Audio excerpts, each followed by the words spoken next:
डोंबिवलीच्या शोभायात्रेला सुरुवात झालेली आहे आणि मंत्री रवींद्र चव्हाण आपल्या सोबत आहे। आपण त्यांच्याशी बातचीत करणार आहोत। सर, काय सांगाल डोंबिवलीचा उत्साह आणि तुम्ही आता सहभागी झाले आहात, काय सांगाल? हे प्रतिवर्षाप्रमाणे डोंबिवलीमधील असणारी ही जी शोभायात्रा आहे गणेश मंदिराच्या माध्यमातून वर्षानुवर्ष मोठ्या उत्साहामध्ये डोंबिवलीतील असणाऱ्या सामाजिक संस्था असतील, तिथले असणारे नागरिक असतील, विविध समाज हे एकत्रपणे साजरी करत असतात। डोंबिवली शहरानेच याची सुरुवात केली आहे। जगभरामध्ये आता मोठ्या उत्साहामध्ये हे 9 वर्ष यात्रा हिंदू संस्कृती जपण्याच्या दृष्टिकोनातून साजरी केली जाते। आम्हाला खात्री आहे की येणाऱ्या काळामध्ये हिंदू सण आणि संस्कृती जपण्यासाठी हे या शहराने उचललेले एक सर्वात मोठं पाऊल आहे असं वाटतं। आता इलेक्शन जवळ आलंय तर ते काही संदेश द्याल का तुम्ही?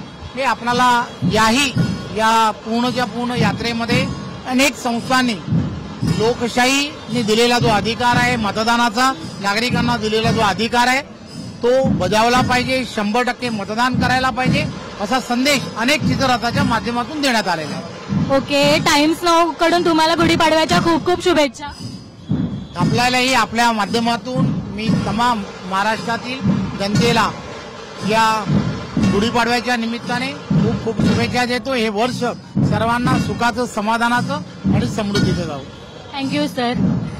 तर हे होते रवींद्र चव्हाण। कॅमेरामॅन कल्पेशसह ऐश्वर्या मधुरे सावंत, टाइम्स नाऊ मराठी, डोंबिवली।